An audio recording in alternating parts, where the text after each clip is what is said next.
the revenue growth of the industry is severely lagging the asset growth of the industry in the past 5 years. What does that mean? It means that the actual discounts the industry is giving out to their clients are roughly 6%.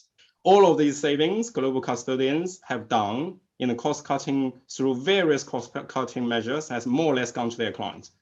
It's not a nonsense strategy. Margin pressure is all around us. And then let's actually deal with the real question here. Why there's such acute margin pressure in the industry?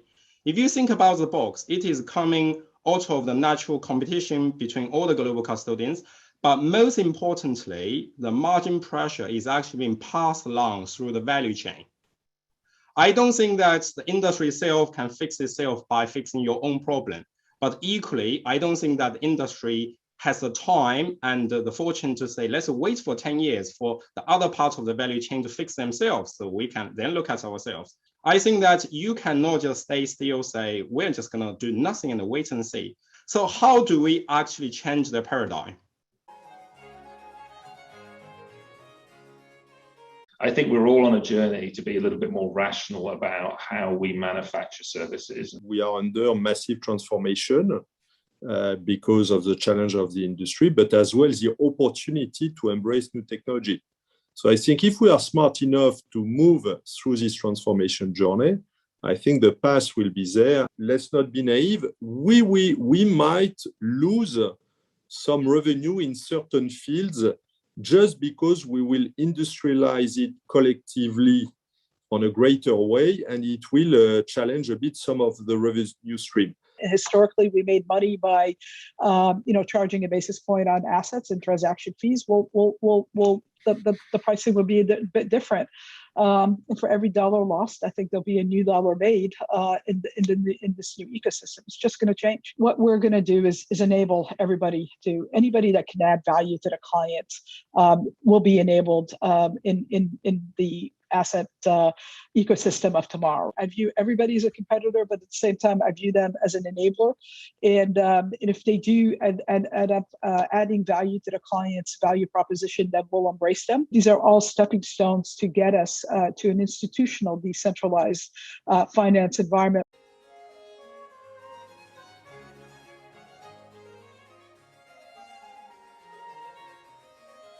One of the largest drivers in this is just the dramatic reduction in interest rates over the last 18 months. It's an unprecedented headwind, both to clients and also the industry. Our data actually shows that in the last rate rising cycle, so 2016 and onwards, the impact of a high interest rate was actually mostly positive for the industry. Put aside the asset valuation questions aside, there's additional 2 factors we need to consider. First of all, being global custodians have by now more or less optimize their liability structure. Second of all, you will for sure alleviate the pressure, especially the fee pressure on certain fixed income products. I know we talked a lot on the equity side, the equity market going up and down, but don't forget about in a lot of market, the fixed income portfolio is also important, and the fee pressure there is very, very different from what we've seen in the equity side.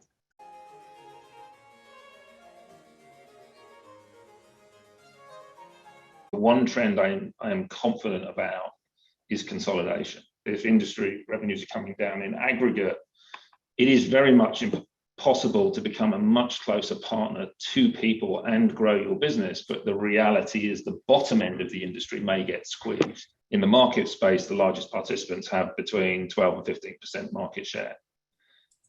In the cloud provider space, the largest participants have 25 to 30% market share. Yet in the asset management space, the largest asset managers are still sub 5% in terms of total share of wallet. So I believe there will continue to be consolidation in the industry on both sides of the street. And for the larger firms, that is going to create new opportunities to broaden your service proposition to clients. In terms of servicing a client, you can really broaden the relationship you have with a client.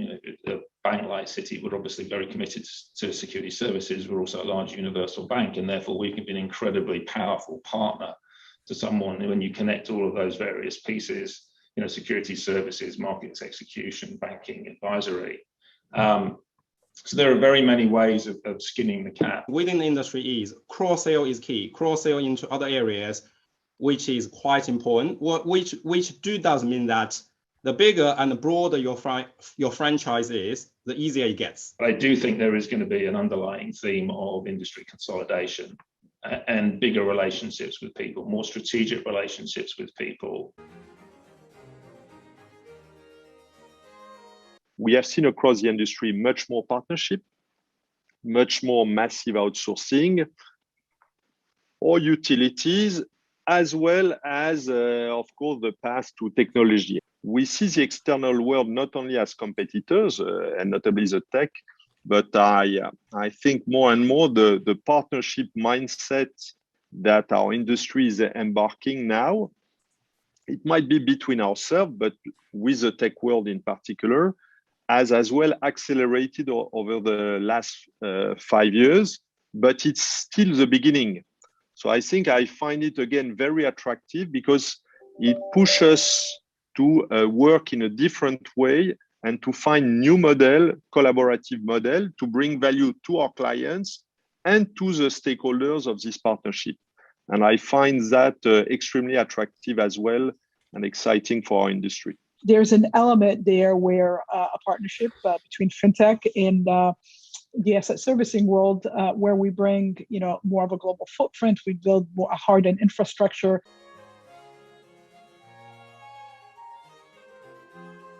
We may buy, we may partner, we may take strategic partnership stakes. I don't think it's necessary for us to reinvest all that and redevelop all that. I don't have to worry about building everything. I have options at my disposal today where I can go to market better, faster, and cheaper. Partnership is a good it's a good segue because it allows you to extend potentially your offer, but being at the same time a bit more frugal in terms of investment.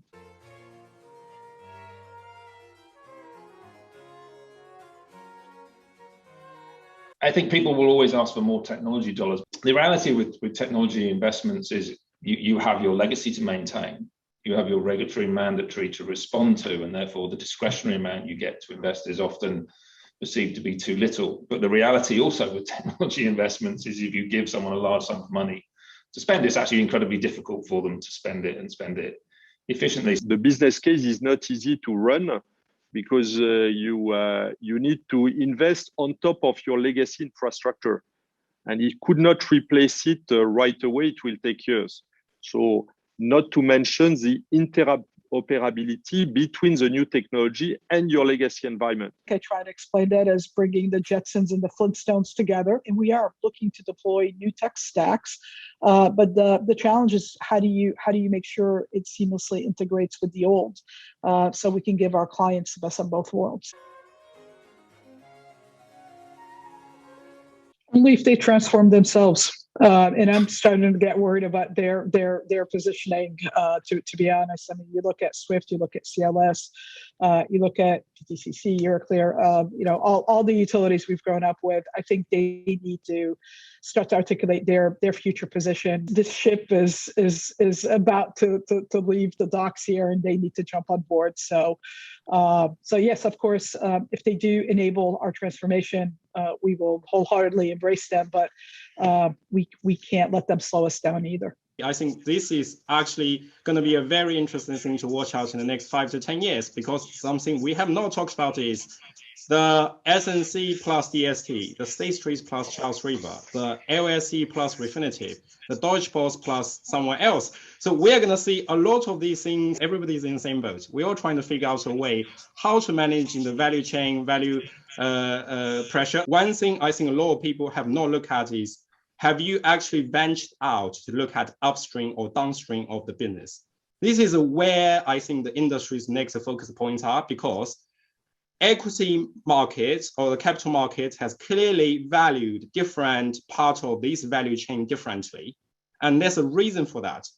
So as a consumer, we are all very sensitive to supermarket price. We all understand there's a difference between factory price, wholesale price, retail price. As a security services industry, we should all also explore the same idea. The price pressure exists everywhere. but the magnitude of this pressure is different. I don't view tokenization as a threat. I view tokenization as an enabler. I also view that a lot of the fintech firms out there as enablers and not competitors. I think the custodian's operating model will change. I think it will change for the better because of tokenization. We are absolutely exploring tokenization and cryptography all the way, the private network end of it, all the way to understanding more about the public network end of it. In 10 years' time, there's two factors is going to drive into what sort of world we're looking at. The first of all is how far the tokenization is going to go. I think this is going to fundamentally changing the operational infrastructure of the industry, whether global custodians going forward is going to be a technology aggregator or they're just going to handle their client relationships. The second biggest thing is whether there's going to be a creation of the financial behemoths outside of this industry is actually going to eat into global custodians' lunch. The industry could look very, very different in 10 years' time. We've made investments. We will continue to make investments in the private network space. Also, we're very interested in terms of how these things will work together.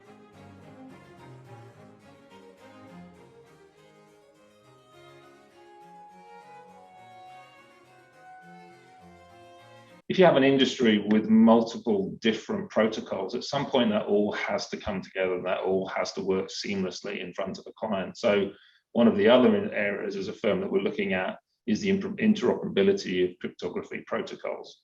And we're quite advanced in where we are on this space. We are very much about following the requirements of clients and making the journey for clients towards digitized assets, be they on traditional ledgers or DeFi ledgers, and we will go that journey. And in all instances, we will try and be the facilitator for clients to access those markets. We've made investments in a company out in Singapore, Bonded Value. It's a licensed digital exchange with a sub-custodian to it. You offer a client a higher value proposition. You offer them a hedge on the future. You offer them future access to digital assets when they want to take advantage of that. I'm convinced personally that we will heavily embark that, but what I can bet is exactly the pace. We want to make it right, and we need to accompany on one side our clients, but as well to be mindful that the regulatory framework has not landed yet.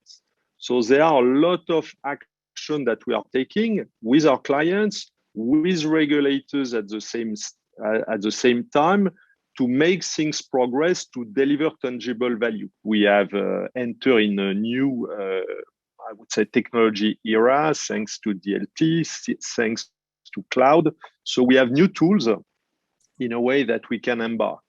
However, these new tools come as well with challenges.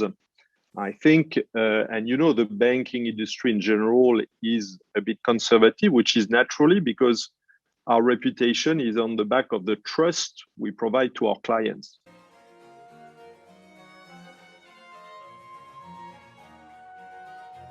Ultimately, we are a safe for our clients. The trust, we have the capital, and this will remain still for a long term very important. The banks originate from clients wanting a safe store of value. That's why we hold capital.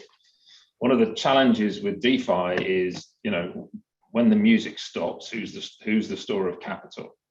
So I'm not about to say that DeFi as a movement is incredibly interesting for lots of technological reasons. The technology behind it, the security behind it, just simply how it reimagines transaction workflows. There's an incredible amount we can learn from it. If you're a large asset manager, at the end of the day, you probably want to be able to point to a bank who is your safe store of value. For all the hoopla that's out there with these fintech firms and the new breed of providers, our clients are still looking to the likes of State Street, Citi, BNP, and others to really step in and lead, because we do need to bring the old and the new together, right? No one is going to invest, at least not in the next decade. I can see they're not going 100% digital, right? They're going to need both. You still need You still need a firm like a State Street or some level of credit intermediation in the middle, but it'll be a lighter touch and one where you're definitely putting clients really a lot in the driver's seat.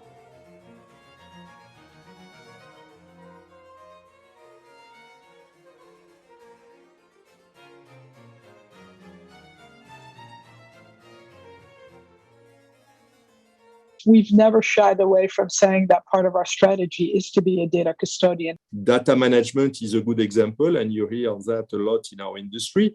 But data management is bringing new revenue stream. Our technology today is heavily dependent on good data, quick, clean data, which was really at the forefront of our front-to-back strategy, right? We wanted the ability of being able to take that data and pump it right through from front, middle to back. Open has many definitions. There's a definition, open in the sense of available via the cloud.